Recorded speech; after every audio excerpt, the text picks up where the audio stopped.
So I'm sorry if the lighting is not great. You're Like out I of the said, house. I'm sorry. You're out of the house. You're in Yeah, I'm out of the house. Up north. hmm I came back to join my family on vacation. right. Uh, it's been 2 weeks. I know you've been very busy. So what's been going on? Everything okay with work? Yeah, yeah. It's just been work has been busy, and I'm moving at the end of the month to not too far, but still lots of stuff to do. So Didn't you just move? I did just move last year.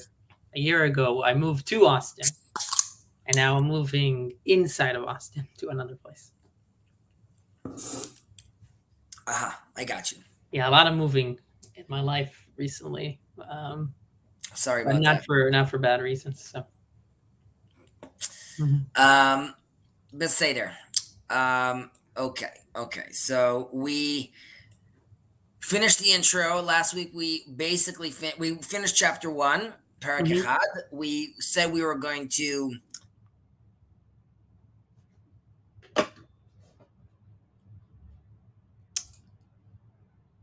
We Learning lost you there. I'm sorry. I just lost you there. I think their Okay. connection. Is my connection currently is full, but it could be that it's still. No, yeah, usually it's okay. It was just that moment. Okay, if it happens again, I'll shut off my camera. Okay. Um, so we said we were gonna finish off the first chapter hmm with just a little comparison between Maimonides and the Kabbalist, because obviously him as a rationalist he thinks very different. And while this specific class is really Maimonides' focus, we can't help but still Right. sprinkle some of the new things we've learned since Yeah. 900 years. hmm So we have here our little AI summary. Um, Okay. I added one thing that I thought it was two things I thought it was missing that I thought were relevant to still add. But take it away. So you want to read through this? Yeah. I would just say let's do a quick read. There's like a lot we discussed in that class, so Mhm. just to get us like sort of back into focus, and we'll continue. Right. Okay. So the first chapter touches on the human nefesh, the soul, as Maimonides talks about it, and explores this concept of the soul or a life force, and it represents the vitality that animates a living being, also linked to uh, breathing and life itself, neshama, maybe more breathing. Right. Yeah.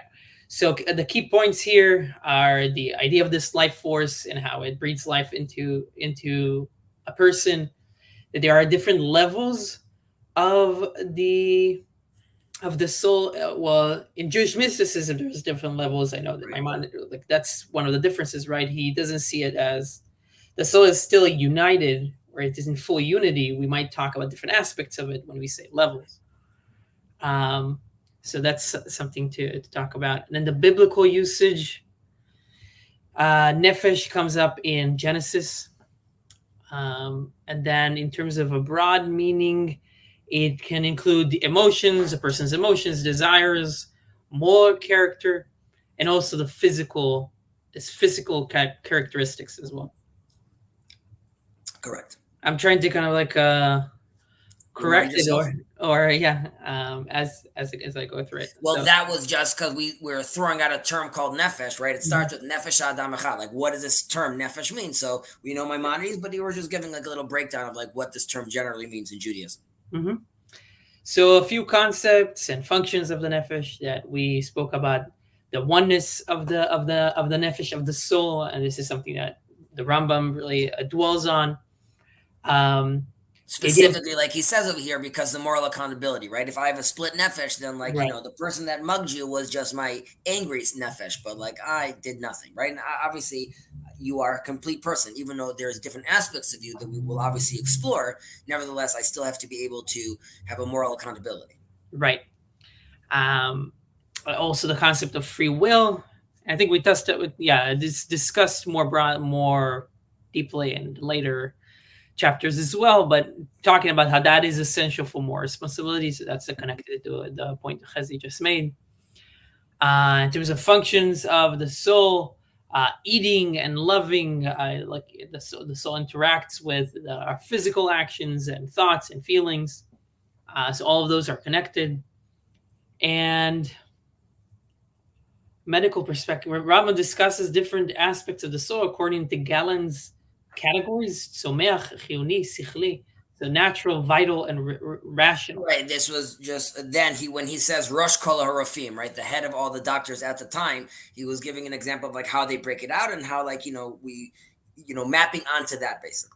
Right, and that is used as what he calls, this is an analogy. It's a surface level distinction because underlying it is unity. We're just using that as an analogy or metaphor to describe different function of the soul. Well, correct. And when you give an example, the light analogy is like, right, I have the moon, I have the sun, and I have a candle, right? So they're all Right. light. However, they're all different, right? So we could use one term. He says how, the doctors could use the word nefesh, but we shouldn't get confused with their terminology, which is like we could use a term in many different ways. Nevertheless, underlining there's still the illumination,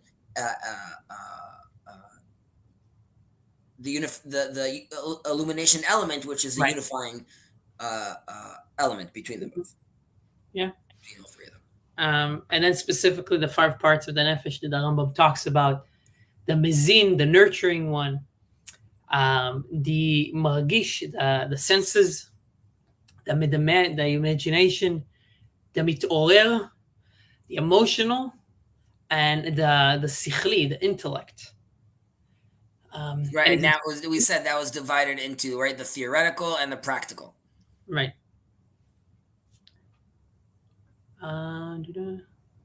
Okay, good. Is that it? No, we have a little bit more. Two other things. Form. We talked about form and matter, right? About the idea of the soul being the form of the soul. Right, correct. Inside the body. So trying to map that also analogy to it. And also intellect is the soul's form. So even within the soul, talking about the intellect itself, or that level that we were talking about, the sichli being something that gives the soul its essence. Correct. Mm-hmm. And in terms of just a holistic approach, as this was something that Rambam talks about, and how we want to use, or take advantage of all the parts, or be aware of all the different parts of our nefesh that can lead us to a complete service of God. And in a certain sense, I'd even say intellectually, like this is sort of like in the afterlife also, which is if I reach that divine space, this divine intellect, then in theory I'm connected to the system. I'm connected back to the source. And at that point, in a certain sense, I've reached immortality, right? Because I'm aware of the everything and my connection to the everything, and I'm now fully connected all the way back to the source. And while there's obviously elements or parts of me that will no longer live on, there's another part of me that I'm very aware. If I could be aware of how I'm connected to the source, then I live on, basically. Right. Okay. I know time is of the essence. I still thought that was no, this was good. Yeah. Okay. So let me. Okay, and then I said we were going to talk a little about well, first of all, I don't know if you want to bring up the second parak. Yeah, I can bring that up. Okay. In the meantime, we'll just discuss quickly the differences between Maimonides and the Kabbalists in general. We're not a specific one. So there's the terminology, which we alluded to a little in the beginning with our little breakdown just on the term nefesh. But neshama, right, according to the Rambam, is really, it's a natural component within humans, and the Kabbalists believe that the neshama is a part of like a more complex spiritual system. While neshama could be at the lowest point, which is level, which is already touching up against with the natural, nevertheless, he sees like this divine element to it. And while you could, if you push Rambam to a corner, there too, you could also say it all stems from one source. Nevertheless, he is still giving a more naturalistic explanation to the nefesh. Right. There's the nature of nature and divine itself, two of these like concepts, right? So Rambam sees that the lower nefesh, right, the soul, is natural, like we were saying, and the intellect is already divine. We've already spoke about how there's two different intellects that Rambam talks about, but we're talking about here the divine intellect. And the Kabbalists believe that the nefesh and the intellect, they emanate from each other, right? So like it's a play working together, and it's reflecting a continuous divine source. Again, all of it's unified, while the Rambam is much more with regards to these separations. There's the historical context between both of them, right? So obviously, Maimonides is very influenced by Plato, right, which is doing this separation of nature and divine at the time. And there's also the unified experience, right? So this is sort of during the time of prophecy, right? So there's different aspects of the world are experienced as unified, and God's presence is like evident in the world. So again, there's like, you're talking at the end of prophecy where we could see this unification and sort of obvious, right? So, which is also why you didn't really have, it was less about people speaking, let's say, Lashon Hara during the first temple. It was more about their issues still with idol worship, just because they were so in tune with the natural forces in a certain sense. But that allows them to realize the unification in all things. And obviously after the destruction and after the destruction of the temple, once you start hearing already, the philosophers, they start talking about this separation, right? So it was also spoken about philosophically, and we also felt it from a religious jargon and language that we see inside the Bible, that we have to deal with that happening. And you and I have spoke about this often about Rabbi Yaakov in Ethics of Our Fathers, in Pirkei Avot. We have the analogy about seeing your life as a vestibule, right, as a foyer. Right? So all this works because the light that I open up from the great hall shines through to the foyer, because they're all part of one room, right? And that's also, if that's my aspect and that's my mind, the way I look at things, then also me stopping to see a tree is beautiful, right, is all part of one big thing. And that's why I wouldn't be prohibited from doing that. Just to touch about the prophecy, post-prophecy situation, which is, again, after the prophecy leaves the separation, the distinction between nature and the divine, it becomes like a lot more clear. And it's sort of, an example would be, let's say, how you experience like love sort of in this world. If you're in love with someone, you feel like a one unit, and then like I see no sort of separation between me and my wife. But in difficult times when we're arguing, right, then I experience separate realities.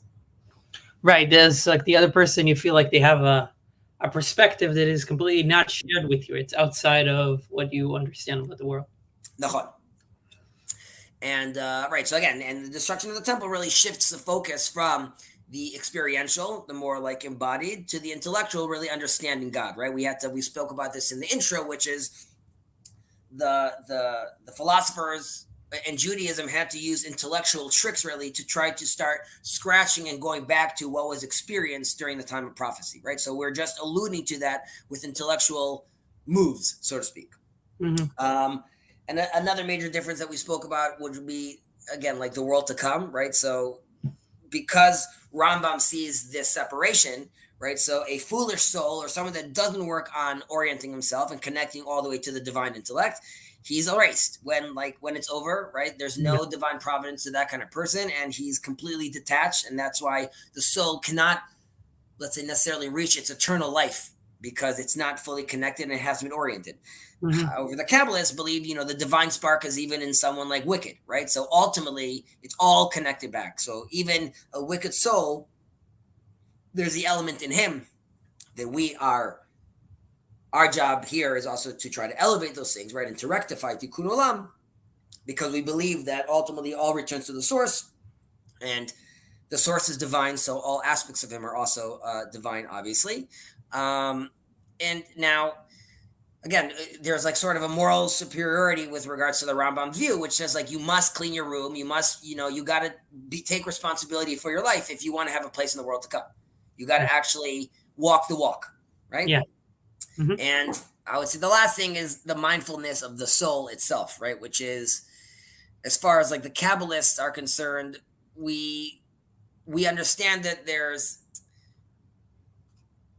we recognize that there's dual aspects to our soul, and it could be achieved in different ways. Like there's how Adam achieved it, there's how Moses achieved it, and with the Rambam, his view is more, again, it's more mechanical, that the nefesh is really more of an infrastructure for the neshama, for the soul, and The Rambam. mindfulness is not the same. You can't be achieved the same way. Basically, it's like these are two different aspects. Are you saying the Rambam sees it that way? The Rambam sees it as the nefesh is just the infrastructure, right? And as far as the Kabbalists, they're saying no, the nefesh in a certain way is like dual elements of the soul of neshama as well, right? They're all connected, and one is saying no, this is scaffolding to allow you to discuss the soul, but it's not necessarily. Now again, if you keep on digging there, you'll be like, well, what does that mean? It's infrastructure and it's still touching and related to the soul. So yes, even according to the Rambam, these things ultimately touch, but his framing is a lot more separate. Right. All right. Chapter 2. Let's break this down to sections. Can you scroll down for a second?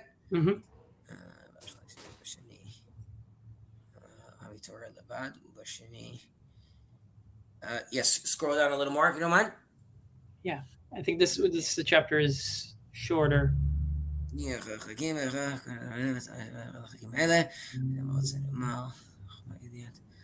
Until, yeah, what's that? Whatever about?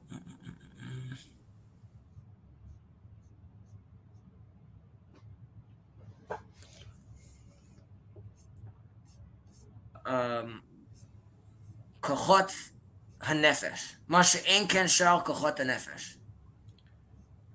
כוחות הנפש? It ends. I'm saying that would be the period. If you go to the top, דש העבירות והמצוות התורתיות. Whoa, how did I get to 4? That is interesting.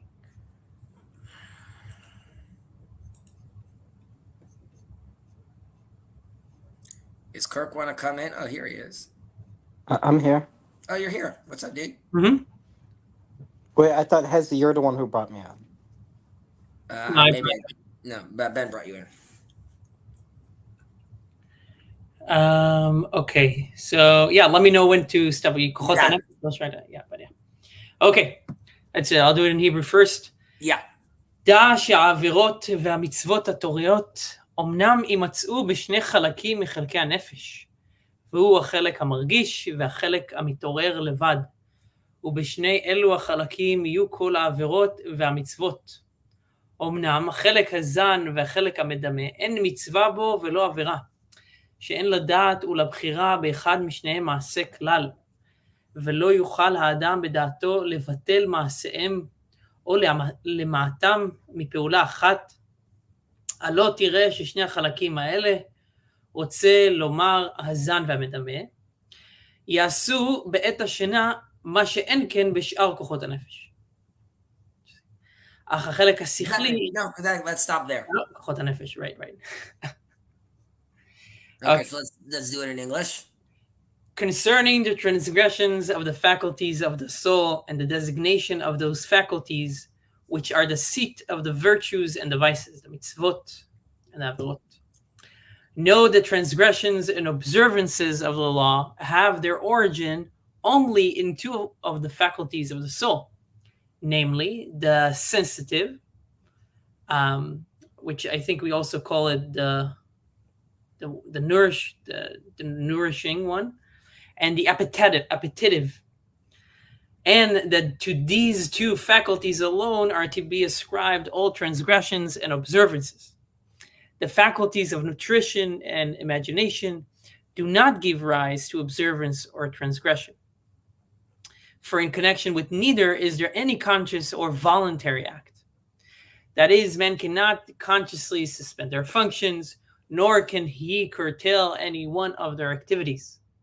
The proof of this is that the functions of both these faculties, the nutritive and imaginative, continue to be operative when one is asleep, which is not true of any other of the soul's faculties.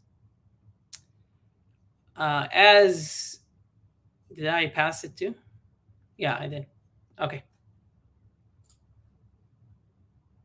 You're muted, Chezi. sorry, there's a lot here. Mm-hmm. So I feel like I say this every class. Like we're always going to jump into like talking about a topic, then go back from it, then we'll discuss it like a little more because it comes up according to like the Rambam, and in some topics he discusses more. But we need to discuss a little sort of the what our capability is also for like choice or free will, right? With regards to like again, like just underlining this kind of conversation, which is like which part of the nefesh actually has the free will, right? Or all parts have it, and like because only from those parts, based on what we just said in the earlier class, only from those parts could we actually demand moral behavior, right? Now we decided that like we get it that it's all unified, great. Yeah. But are we saying it's all unified in all of them I have free will in every element of these, or is it just some? Because those some are the ones I need to identify, right? And the physiological one, it doesn't count because it's not really relevant to a good and evil world, right? It's more mechanical, right? So if I you might have given this example already. If I start drinking something, right? Once I started doing that, my body's going to swallow it. Right? That's not me deciding, oh, I'm swallowing now. My body then goes into this automatic physiological mode. And I don't have choice really about that. So yes, I chose to eat something. But from that point on, it's already on automatic. Right? So I'm saying, so your free will over there, again, would be about eating, but the physiological element, wouldn't be where you would have your free will necessarily. And while we're going to discuss more about this in chapter 7 or 8, chapter 8, we still have to figure out how, like, in today's world, there's this question, right, which is nature and nurture, right? So are the external forces shaping my behavior, right? So where I was born and my culture and my education and my genetics. So, like, is it true to say that there's, it's a question about freedom. Like, how much of it is my own will and how much is sort of imposed around me, like, and we've seen this in 1,000 movies. Like, I knew you were going to open up that door because, like, when you were 5 years old, you slipped, and that the chain reaction is like obviously that's what needed to happen. Right, and getting that wrong is dangerous because if a person thinks that they have more control than they actually do, this is one issue. But if somebody thinks they have more control than they actually do, they can get very surprised, depressed by results that they did not expect. Kirk, you hanging in there? Yeah. I have a question. It's sort of related, but not directly. What is God? No. Yes. Do you know of any Jewish theological scholarship on Gilles Deleuze? Because a lot of his discussion does revolve around like free will and desire and Not off the top of my head. The name definitely sounds like familiar, but I can't tell you off the top of my head. Okay, yeah, I was just asking because a lot of what he discusses seems to be sort of similar to what's talking here about, like making choices in your environment, but right. If you find anything good about that, feel free to send us a link. So, okay, so then there's a conversation of like will, right? Like my ratzon. Also is a question, which is like choice ultimately at its core is the expression of the human will. Right. Let's try to break that down a little. It's like it's me making a choice is really, it's rooted in the willpower I have of the specific person I am. So like whenever I make a choice, it's really reflecting like my inner motivations and my decisions, right? So like the choice is actually the will I wanted to do to cause it, right? So it's you could reverse it. You could say that through will, I could actually manifest a freedom of choice, right? Because I need to will something and then I could actually make that decision. As in without will, the concept of freedom also to choose doesn't exist, because if I wouldn't have the motivation to make choices. You with me? Like again, so like the ratzon in a certain sense has to happen first. Right, has to feed into your actions. Mm-hmm. Yeah, I mean, this is where it gets complicated because we also, I mean, you said about like once I'm digesting something, then I can't, like my body just does that. But let's say if you're digesting a piece of cake, a very fat piece of cake, then true, well, once you eat it, it's going to be digested and it's going to do what it's going to do to your body. So for that, you have less control about. but you bringing that cake into your mouth was part of your control. So how do you, for sure? So right? And I have less subtle examples, but it just comes to mind. I mean, I just like in terms of the Kohen on Yom Kippur, right? Like something can happen during the night that he can control, or can he control? So those. So those are things that are linked. So it's hard to separate them. right. So that's why the question that follows is which part of the nefesh is will, is ratzon? Which part of the nefesh has that? Because then again, I have to like just like your question, how am I morally deciding to frame this right now? Right? Like is like where's the dividing line? Where it's like, oh, this is like we know, okay, the physiological is out, but where do we draw that line? Right. So it would make sense for us to say that where could we find the nefesh? In theory, we could say, where can we find the will, the ratzonis of the nefesh? We would find that in the emotional, in the mitorer, right? Because this is the part that we says that we work on our merits and like our emotional development. Right. And if you remember in the first chapter, we spoke about Rambam says this is like the koch that someone wants, and he's going to figure if he wants something or doesn't want something. However, I would say that's would be like our knee-jerk reaction, but there too we need to notice, and Rambam is very specific about these things, where he's not mentioning who decided. He just is like articulating the emotional feeling during that act, right? So the Rambam in chapter 1 is talking about like I have in the emotion in the koach hamitorer, I could decide if I could. It's what emotionally I'm feeling, not that I decided to do that. So I would say you could call this will, but a better word for that would be desire. And when Rambam is talking about will / choice, right? He's speaking about the ability to decide how to act based on external factors and not based on the emotion. Like, because we could say in today's language, like based on my emotion, I'm also making those kind of decisions. But again, living in Rambam's world for a moment, that's not how he's looking at it. It's only about you're making a decision based on external forces.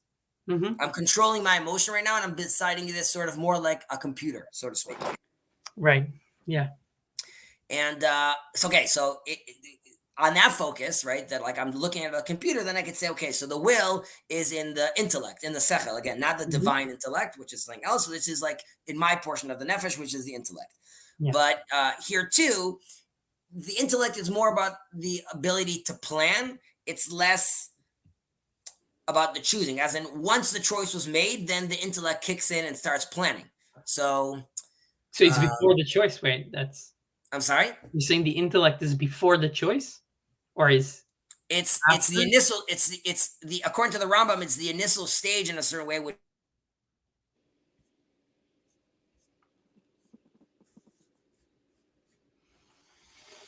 like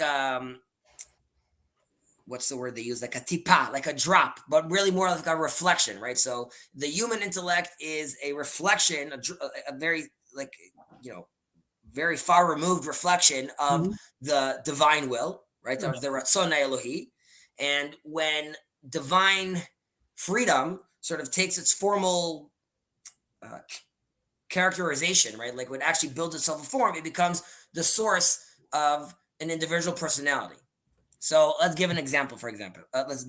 I will say that Ratzon Elohi, the divine will, is the knowledge of everything, okay, in the world. We know that's also still not even close to enough to encompass God, but for all intents and purposes, it's all the knowledge in the world. Yeah. Right? So we understand that this knowledge it's finite, and it's not finite. It's infinite.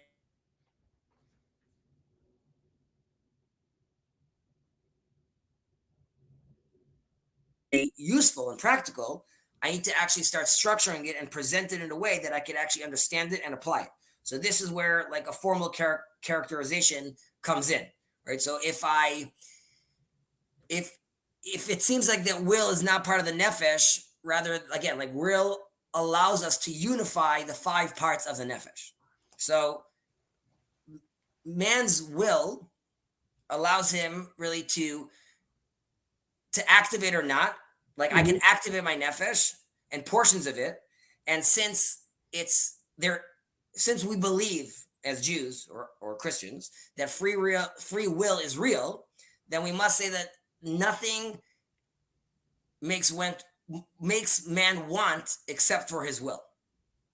Am I making sense, or do we need to go over that again? Nothing makes man want except for his will. Right. Because we believe that free will is real, right? Mhm. Let's play where that's where our assumption is already. And we're saying that will is the first thing, right? Yeah. So nothing, what makes me want, the first thing is my will. Yeah. And we previously discussed like 2 points that are inside like of the existence of man, right? There's like the natural nefesh and there's the divine intellect, and will is located in between them. Yeah. That's the connecting thing, which is like there's the divine will, which I'm disconnected for. There's my will, which connects all my, again, like those 5 points through will all the way back to the divine intellect, right? Yeah. So it goes all the way back to the idea of nefesh ha'adam echat, right? So this is really pointing out that it's not the sum of the parts, rather it's the unified element. So I could say I, right? So the nefesh is really where man experiences his personality. Yeah. I'm just trying to think about like that math, you were saying something about someone's making a choice, and I was just thinking about like, again, like sort of like in a math equation, which is like I could choose to look at the equation 1 + 1, right? But once I do that, then I have no more choice. Then it's going to be 2. Yeah. Okay. Right. I want to just look at the text again. Can you scroll up a little?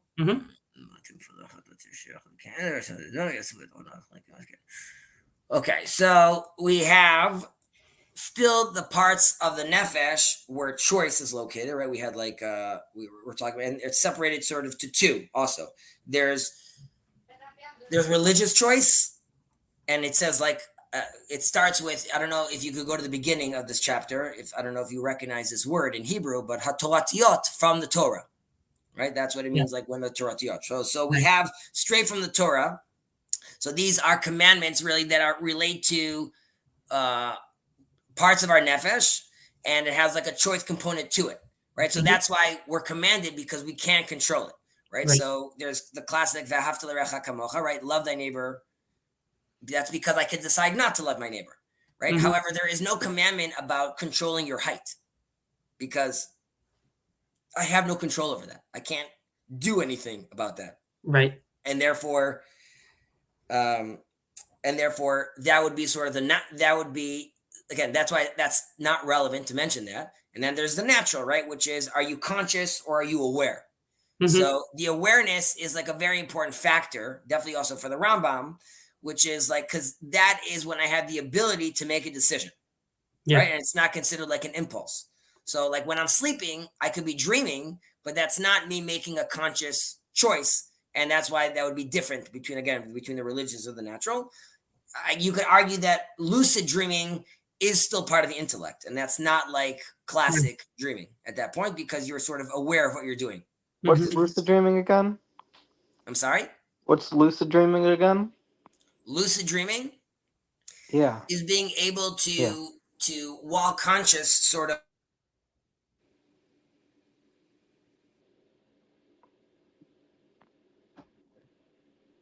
doing so. Like some people can really walk around in their dream and have enough control to have a certain amount of awareness within the subconscious. Okay, yeah, you were just frozen for a second. For some reason, you've been frozen several times. I'm going to stop my camera. Hopefully it won't be an issue. Okay, Ben, let's continue reading. Let's do it. So, where are החלק השכלי. אך החלק השכלי יש בו מבוכה, אבל אני אומר שיש בזה הכוח גם כן מצווה ועבירה לפי אמונת דעת בטל או אמונת דעת אמיתית, אבל אין בו מעשה שאומר אליו שם מצווה או שם עבירה סתם, ולזה אמרתי למעלה שבשני החלקים ההם יימצאו העבירות והמצוות. One more line, אמנם. אמנם המעלות הם שני מינים, מעלות המידות ומעלות שכליות, וכנגדם שני מיני הפחיתיות. Exactly. Let's stop there. Okay. And let's just say, hi, Gilad. Hi.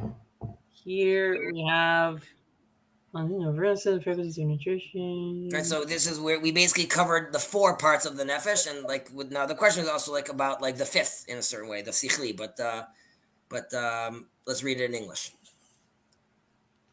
I think this one. I think it starts here. Oh, because the English is like English. Yeah.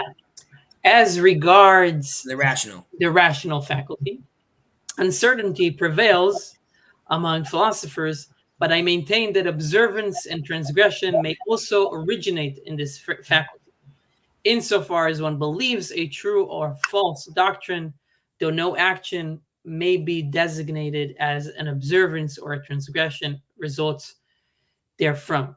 Consequently, as I said above, these 2 faculties, the sensitive and the appetitive, alone really produce transgressions and observances. And just to continue here, and now as for the virtues, they are of 2 kinds, moral and intellectual, with the corresponding 2 classes of vices. All right. Right, so we're talking about the 5th run right now. And, right, so there's a question, right? So when I'm sleeping, right, is it working, right? Is my chelek hasichli working? Yeah. And this question, like, it made also like sort of philosophers in a certain way like feel uncomfortable. Like, where is this all coming from? And now Rambam is mentioning over here, right? So he's not really nervous about that. So Rambam has a term called a sechel mechayev, right? So the translation would be like the rationale obligates you or obliges you, or the intellect obligates you. And this is really meaning that you could choose to think about something, but once you can do it, how would I want to say this? Okay, again, I could choose, we said about the ratzon, I could choose to think about something. This was the example we gave with math. But once I do, I'm sort of forced to the conclusions, right? So if I take a math problem, I could choose to play around and decide to open up this math book. Yeah. But then the logical answer is inevitable, right? There is free will before the thought, since I choose to think. Right, so this goes back to that point. I choose to participate. Once that thinking goes into motion, assuming I'm a rational thinker, then there's going to be certain things over here that are out of my control, because that is what's going to be the inevitable result. Right. It's a little bit like it's just less. This is like telling somebody about, like, if you choose to go to a bar, the probability that you will have a drink or get into some kind of interaction that is prevalent in a bar, then it rises. So it is your free will to go there once you're there. Yeah. Right. So now you could argue, right? So this would mean if it's logical to believe in God, then inevitably I'm going to believe in him. And then I don't really have a choice in the matter, right? And that would be sort of awkward, because how am I doing that then? Because I'm being given this free will, right? So we could see that both in philosophers and Chazal, could still have different conclusions that are still coming from the same logic, right? Ultimately, I forgot who said this, but that every philosopher has his own like core beliefs about this world and his own intuition, which is what he's trying to bring through his words, right? That he has his one thing that he thinks, and everything else he's saying is trying to manifest this idea ultimately. Mm-hmm. Now there's. I wanted to maybe. Please. Add on the, I think as far as I understand the Rambam's point, it's not so much something that would be more prevalent, like going to a bar. I mean, I think maybe a better analogy is like, if you choose to go into a stampeding crowd, then like you went in, but now like you're going with that. Like there's less of a matter of prevalence. It's like la raison oblige. It means like you are now within the part that is extremely forceful at you. Right. In that sense, like when you read the math question. Like you can't go and say like, no, I think 1 + 3 = 5, right? Like you can't go back from that. Like once that there's a path, and then you've chosen to embark on it, but now this path is binding. It's good we have Gilad over here. So I'm gonna play with you for a second, Gilad, with your mind, if you don't mind. We're going to use you for our consciousness congress for a minute, or you'll participate in our mind palace, right? So okay, so based on what you were saying right now, there's basic axioms, right? So we have like a thought system or a philosophical system, and which will be, let's see, again, like an organized set of ideas or principles, right? Which, have like a coherent framework of understanding. And that's how I'm looking at the world. Now, you'll correct me if I'm wrong about this, Gilad. In Euclidean geometry, right, there is axioms that weren't actually proven, right? But they're just like self-evident, right? So you have like the triangle postulate, right? Which is like you're going to have on 180 degrees, on, again, if it's on a flat surface, but, and this is where I could be wrong, in elliptic geometry, if it's curved, that's not the case. Okay, yeah. Like if you're not in Euclidean geometry, then Euclidean rules don't apply. That's true. Yes, but as far as like the triangle postulate though was coming and saying like this is right, like we were choosing to accept a self-evident truth. We didn't like that's not necessarily true, but we believe this is what's true, and we're going to live our life based on this. Well, what I would say is, I think at least as far as I understand the philosophy is like we're choosing to accept that these postulates are true or self-evident, axiomatically, right. Which means when I think there are two ways to consider that. Axiomatically means cannot be doubted, but axiomatically also means let's play this game. Right. So it's not necessarily saying like this must be true, because a lot of math throughout all of its history, right. Is like we're going to accept this and see where this leads us. Right. So this wouldn't be the Rambam, but again, just sneaking in some Kabbalah over here. This would be, let's say, Keter, which means Ratzon is before Bina, right? Is like, and which is like the Sechel in a certain sense, which is again like there's sort of the will for me to accept this axiom. I'm going to play this game, and now that I played this game, then other things are, there's ramifications and implications from that decision, right? So the Rambam is really claiming that you could have moral demands from the intellect, right? Because it's based on your choice of different elements, right? And those are going to affect different conclusions the intellect gets to. And that's why the Rambam feels comfortable, like we said earlier, Ben, when we were trying to feel like, where do I place this moral demand? I could do it on the intellect because there's a Ratzon.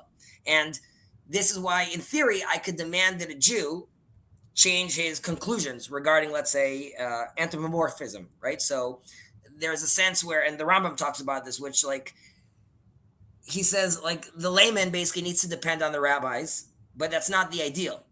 The ideal is that like, because someone could will to think about something in a certain way, and we know that thinking about things the wrong way, as in there's been generations upon generations of people thinking like, oh, there's a man in the sky.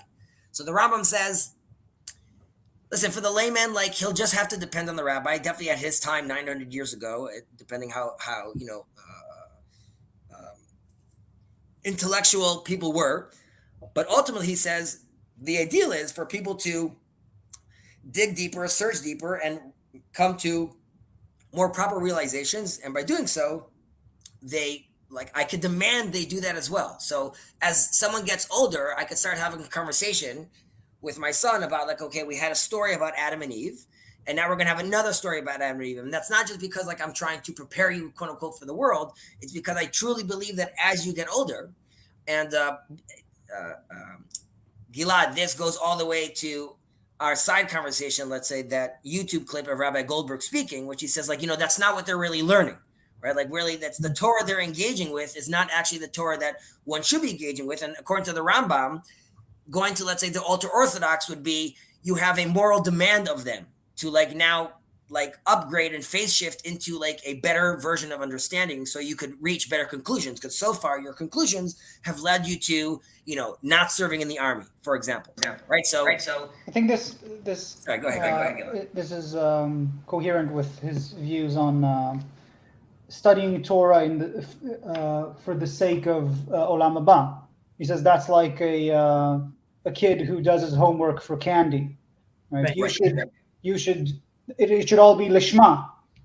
And if you're doing this because you think this is going to reward you in the world to come, then you are not doing it for the right reasons. And that's I think it coheres with that analogy where he says, as a kid, right, when you're at the lowest spiritual level, that's acceptable, but we should never settle for that. Right? Correct. It's like if you're still, as you know, an adult doing that, or is it like if you've spiritually matured, let's say, you're still doing that, that's like a kid who still wants to get candy every time you wash the dishes or something. Right. Now there's like, as we read in Pirkei Avot, there's certain, let's say, cheats, or let's say hacks, basically, which is like, regardless, the rabbis say, like, if you learned, regardless, you still have a portion, you still have a this, right? People were very, I mean, this happens, you know, in many generations, but, you know, Maimonides comes out and that's too much for the people to handle, right? So they say like, well, let's calm that down. And when the Baal Shem Tov and Ramchal comes out, like, right, like, he mentions this also in the video with Rabbi Goldberg, right? They were kicked out into the field, kicked out of their house, saying like, you know, you're not part of us anymore. And then later on, we're like, oh, that's what we all do, and that's what our prayer book is made out of. So it's Rabbi Gottlieb. Just his name is Rabbi Gottlieb. Or was I saying Goldberg? Sorry, Gottlieb. You're right. Okay, so let's give another example of. One second, Kirk, are you with us? I'm with you guys. Okay. Let's give another example of let's say faith and heresy, right? Being a kofer, not pikoros, right? So, another axiom that could change your mindset would be revelation, right? So someone who hadn't heard of revelation will obviously have a very hard time believing in a revelatory God, because he has to sort of break through his mental frame to believe that's true.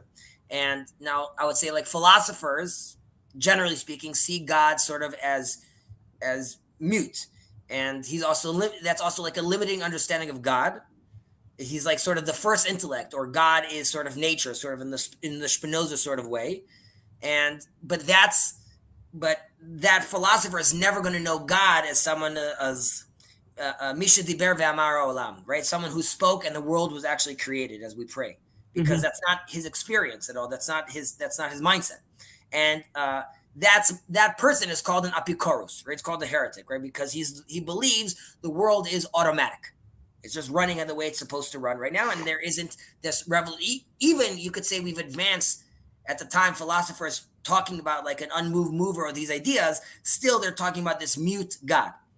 And we have to realize that it's natural to us, but not faith in God, right? Like what's natural to us, we spoke about this earlier, Ben, is the power of nature, faith in the power of nature, which is like avodah zarah, right? Foreign worship, because it's a real powerful religious relationship and it's with the powers of the world.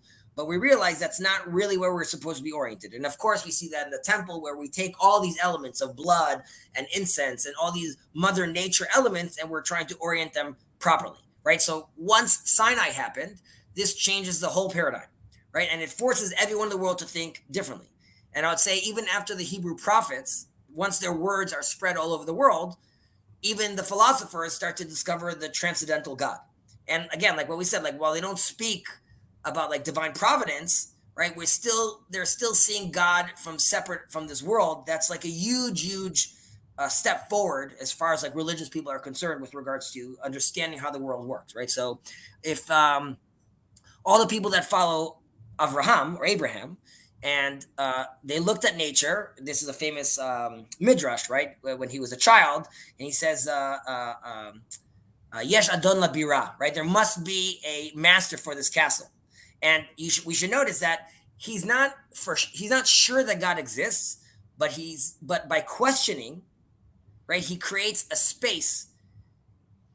And in that understanding, then there's a space open to understand revelation, right? So what is it in Hebrew? Hitzitz alav bal habira ve'amar lo ani bal habira. Now let's say that specifically again in Maimonides' world, he thinks that Abraham achieves full understanding of God just using his intellect, and that's like very very special, right? Not everyone necessarily gets to do that, which is very hard to do. I believe that's Rambam's take. However, again, you could do a different reading on this, which is not that he fully understood, but more that there was room for questioning, basically.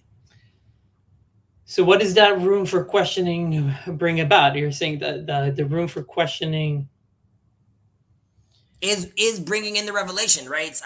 We're saying that kind of axiom, which is like, how am I living my life? Am I assuming that just like the 180 degrees when we were talking about the mass? Am I assuming that is this self-evident and I'm going to play this game and there's revelation? But if I'm not willing to participate in that, right? If I'm not willing to create a space to even open myself up to that question, then I'm never going to be able to see that.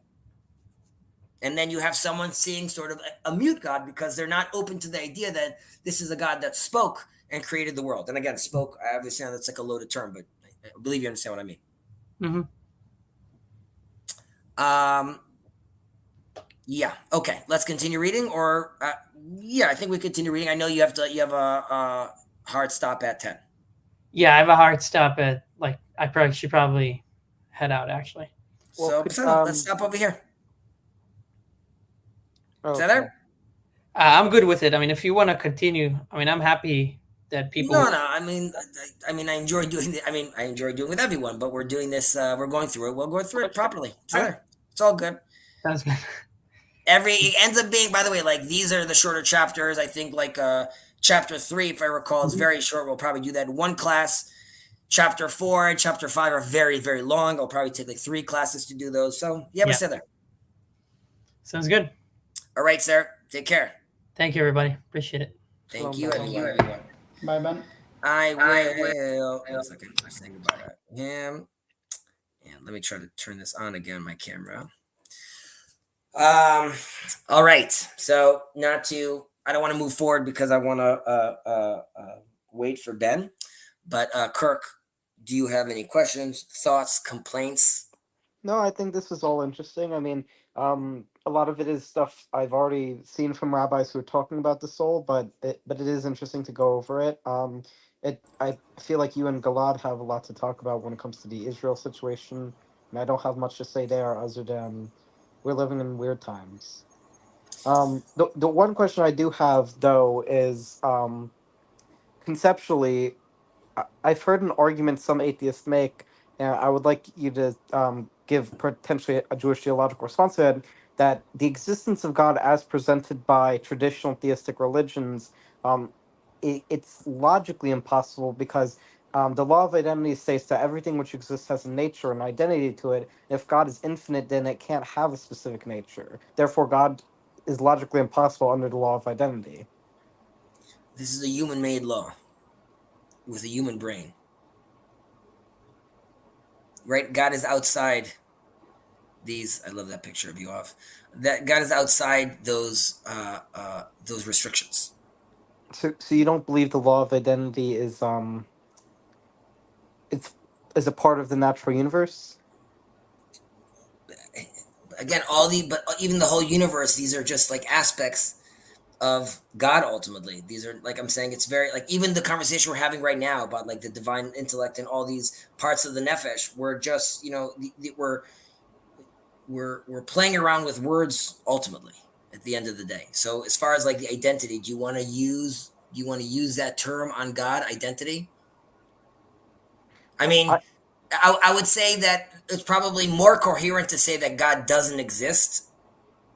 But I'm not negating God. I'm just using, as far as terminology that we could be using, that would probably be like the more correct thing to say, because like it doesn't really exist the way we talk about existence. And even God, the name itself is problematic.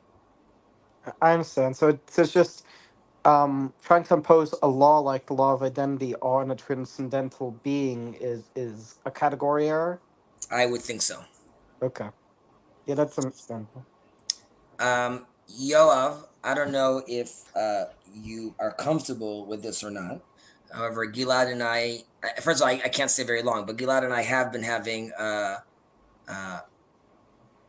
having conversations around, very loving and caring conversations around Israel, Is Yoav in politics, Israel? religion. Yes, Yoav is Israeli as well, but I don't know if you feel some people come to this space to like not live in the reality that they're living in right now. So you might decide that like I'm not into that kind of discussion right now. I actually haven't introduced myself. So Yoav, I don't know if you've seen me on these streams before, but my name is Kirk. I'm broadly a part of TLC, and it's nice to meet you. Yeah, nice to meet you. Also a satellite of the TLC. Are you if it's not too personal of a question, are you a religious Jew? No, Okay. I'm belonging to no church at all. I used to live most of my life within the liberal, secular Judaism of North Tel Aviv, and I have been kicked out of that sect. So now floating in space aimlessly. Why were you kicked out? If I could ask. This is the story behind the picture, which I told twice. Okay, if you want to discuss the situation in Israel, it fits into the discussion. So I will tell this story yet once again, getting a bit tired and repeating it. The picture you see here, that's the memorial for the fallen soldiers in my neighborhood. We are a neighborhood that was founded at the late 50s by veteran officers of the Israeli army. So lots of people in that generation and following generation served in the Israeli army. Sorry? No, I was just You're all good. Okay. And there are lots of fallen soldiers, which we feel very deeply about. And in the middle of the neighborhood, in the central hill, the neighborhood is sort of laid around this central hill. There is the memorial for the fallen soldiers. And it has been our secular religion ever since I was a baby, that a certain day of the year, the day of, there is a certain day before the Independence Day, in which we Memorial Day. Yes, Memorial Day. Then all of the neighborhood at the same hour, 6:30, convene at that memorial, and there is a ceremony that is managed and conducted by, there is a nearby primary school. So it is adjoined to a primary school. So a certain age group of the school every year, they serve the memorial. And there are speeches by dignitaries of the municipality and the neighborhood. And there is a speech by a relative of a fallen soldier. And that has been a holiday. I mean, a day that has been repeated every year, the same day, the same hour, and a certain ceremony that has been changing, with the times. It's not always the same ceremony, and if the kids are singing a song, it's not always the same song, and if the schoolmaster is giving a speech, it's not always the same speech, but it was repeating. That specific year of that picture, you see by the mask on my face, was the year of the plague. And due to the lockdown, nobody came. The ceremony was not conducted. So we deviated from our own religion. And one could justify it if it was an emergency, or if we thought it was an emergency. But what you don't see in the picture that this is also adjoined to a playground. And since it is a holiday and since it's lockdown and nobody goes to work, then everybody's having fun in the playground with their kids. And it's, of course, in Israel, it's a sunny day. And people are just having fun around and never mind the ceremony. That was the point in which I lost my religion. It means that I came. There were two people from the neighborhood that at the allotted time at that place. It was myself and my old mother, who still lives in the neighborhood where I grew up. So she took the picture. And we were left the last ones of our religion, while society has moved on to some other interests. Then a group of female school teachers came, and they were feeling bad about not conducting the ceremony, which was their duty. So they brought a bunch of flowers. And since I was the only man in the group, then I was the one that had to say Kaddish. And as I said, I am completely secular. I don't, as a matter of habit, say any prayer, including the Kaddish. But if I'm the last Jew, then I will say Kaddish on everybody. There's more to this story, which I'm not going to tell. I told it in other opportunities with the TLC. So I'm drifting. I cannot call myself a secular Jew of North Tel Aviv because I do not belong to this religion anymore. They moved on and I stayed behind. So there is a gloomy discussion on the state of Israel that is going to follow from this story, which at this moment of time I do not want to follow. When I was telling my story to our friend Jacob, he said, "Oh yeah, this is why I'm not a Zionist."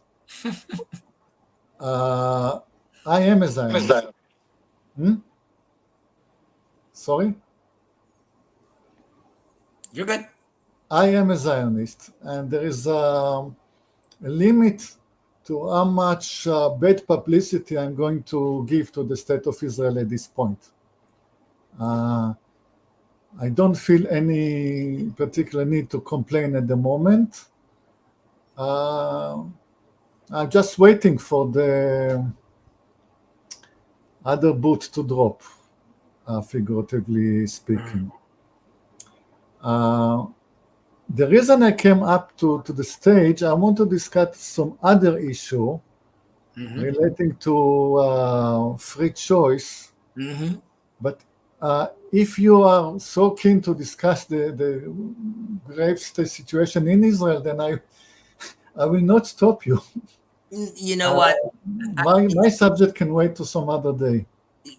Unfortunately, first off, Gilad, I still need to read what you sent me. I didn't get a chance yet, but I'll have time tomorrow, and maybe we could also do a stream tomorrow. So I would say let's find time to do our own thing because I'm not gonna have like a long stretch. I need to get off soon.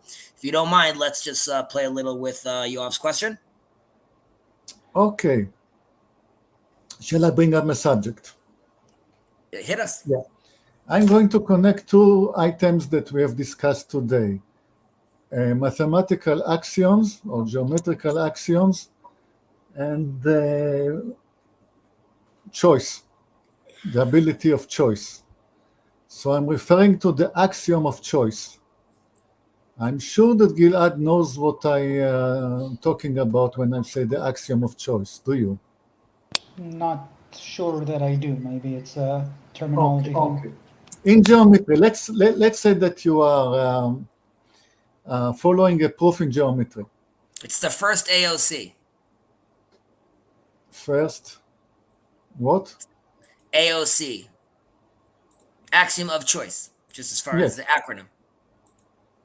Okay, so imagine that you are following a proof in geometry, and it starts with an infinite line, which has an infinite number of points, and you choose one of the point at random. You choose one of the point at random, and from that you are drawing another line, and then the proof goes on, and you go on drawing more lines and more circles until you prove whatever you wanted to prove. That step of choosing a point on a line, it's an axiom that you are actually capable of doing it. I mean, you cannot derive it from anywhere else. And then, so mathematics now splits into two. There is the branch of mathematics that they would say, yes, of course, we assume the axiom of choice, and we go on and build the mathematics on top of it. And there is an alternative mathematics who said, well, in its infinite line, with infinite number of points, whenever you are trying to concentrate on a certain point in order to choose it, then infinite number of points will emerge below it. So no matter how much time you're going to toil over this task of choosing, you will never be able to choose. You will never get actually to choosing a point on a line. So that is the issue of the problem of choice as an axiom of geometry. So I describe it. Is there anything that you would like to say about that subject? I guess I can start. First of all, hi, Yoav. It's nice to meet you. I think in general, you could say something like there's a lot of ways that you can prove that there's sort of a hole at the center of mathematics, and there's many different philosophers and mathematicians that have discussed this over the years.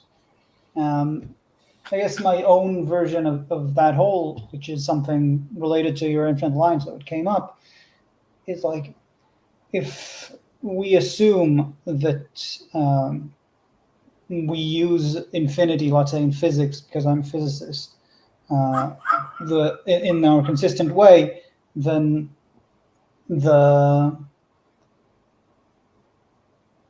you would have to ask if the universe truly is infinite in time, right? It let's say started from the Big Bang and then it goes on indefinitely, and before that, like say there was nothing, or more importantly after that, at some point there's like the heat death of the universe or whatever it is that ends everything. Then mathematically it means there is the chance to randomly choose a point that has anything is zero, because it doesn't matter how long the existence of the universe is, it is zero compared to infinity. And that's related to, in physics, the I think it's called the anthropic principle, something like that. That some physicists, especially in particle theory, ascribe to. That it's like we should only consider theories that would allow such a universe that in which we can consider theories, right? So like that's why the universe is fine-tuned. But I think to answer the point after this maybe aside, I guess what I would say about that is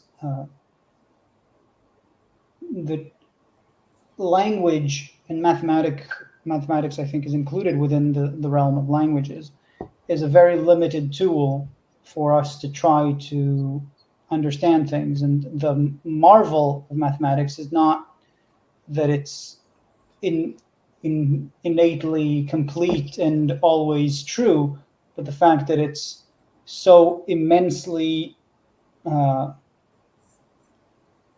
revelatory, beautiful, and useful. Does that get to your point? You say that the axiom of choice is irrelevant to the real world, since the real world is not infinite. That's the first point you're making. It's an exercise. It's not relevant to physics. Yeah, but I'm not saying exactly that. I'm saying that whatever it is that you assume mathematically, if you take any set of axioms and you push them to the edges, this is famous with group theory, which is also purely mathematical, it becomes paradoxical. Like there is no version of maths that doesn't have paradoxes. There's no version where everything is nice and neat. So what I'm saying more precisely is I believe that is a paradox. I just don't think that the existence of paradoxes and evidence that our theories are incorrect makes it any less interesting, beautiful, and fruitful to look into them. Fine. So I was bringing this subject up in this discussion because I want to ask the question, never mind physics, is what I have, the issue that I have raised, does it have any theological implications? Well, you were arguing or positing that there is no choice because ultimately I realize that like anywhere I put the dot, right, is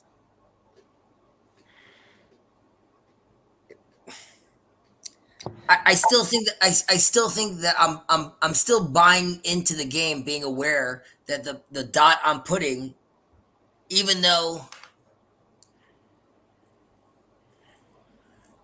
once I'm aware of what you're mentioning, Yoav, once I'm aware of that, and I still decide to participate, is there not choice by doing that?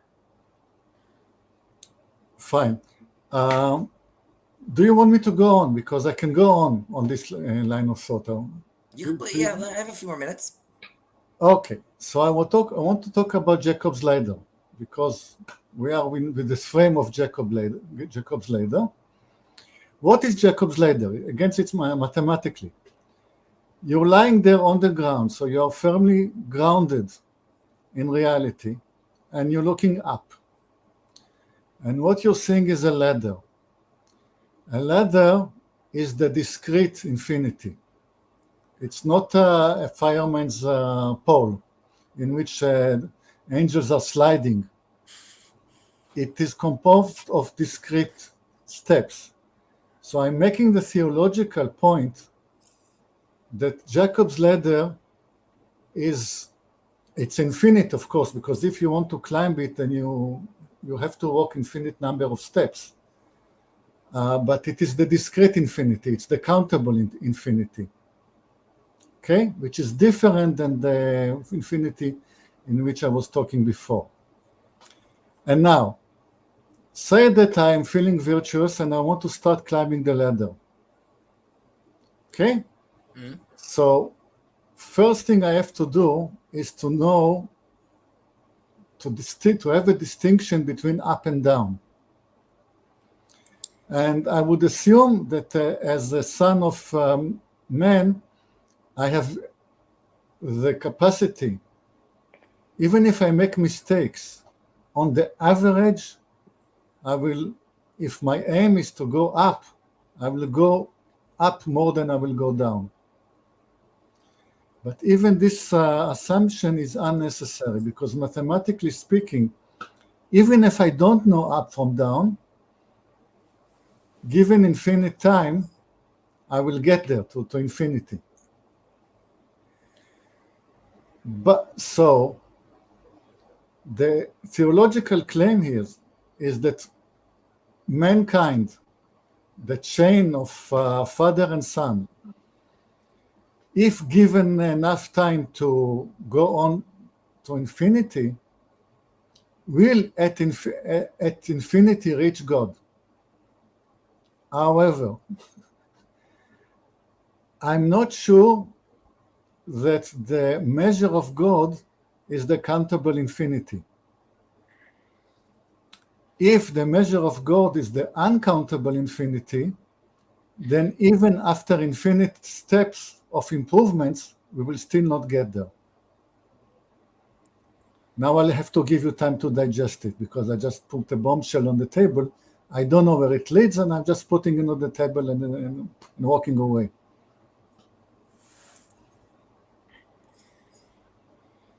Well, first off, I mean, I appreciate the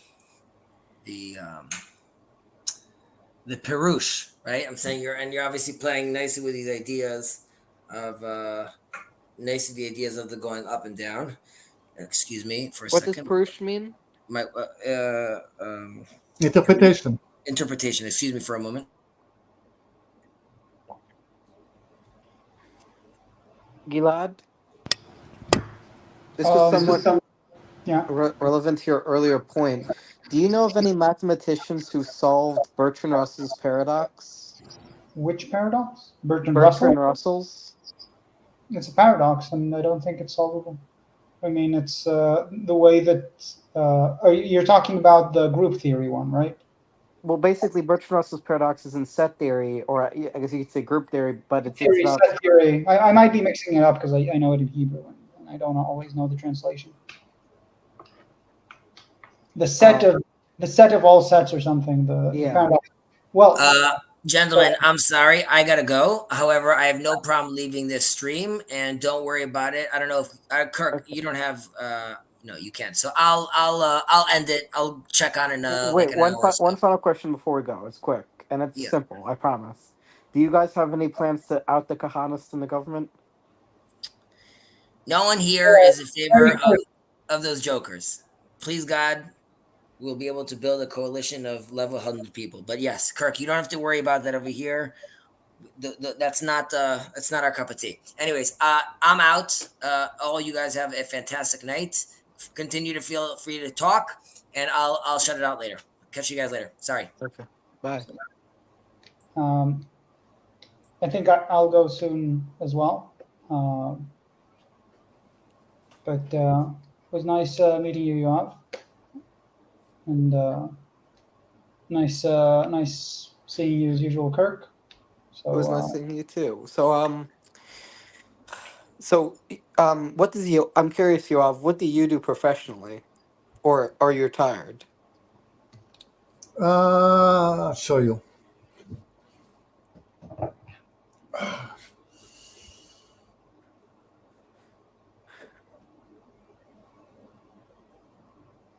Is this an octopus?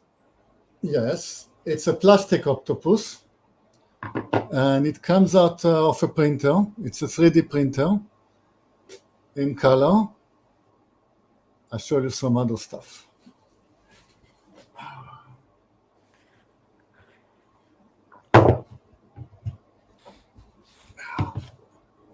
So you do 3D printing? Let me just.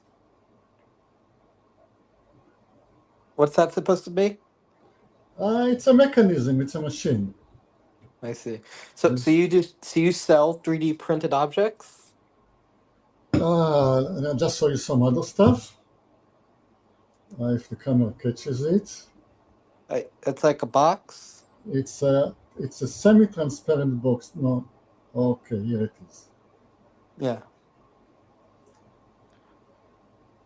So I work for a company that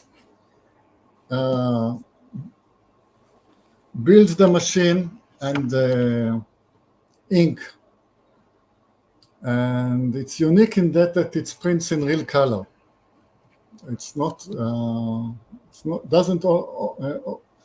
Apart from printing any shape, it also will print it in any color.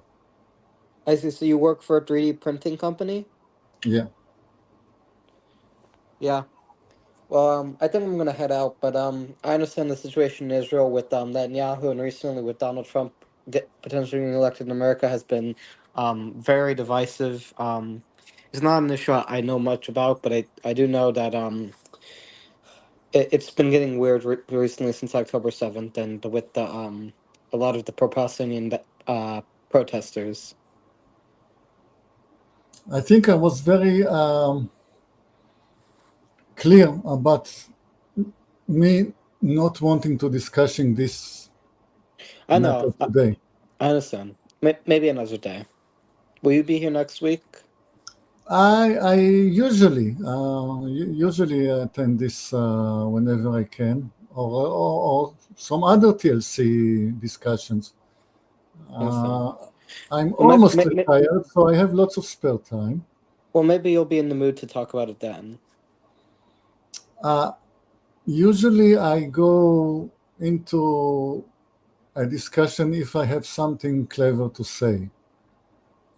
Just to lament my bad fortune and say how awful things are and how awful things are going to turn out. If I don't have any special angle on it, then I probably will stay out. I understand. Well, anyway, I think I'm gonna head out about that, but it was nice seeing you, Av. Yeah, nice talking to you too. Okay, goodbye.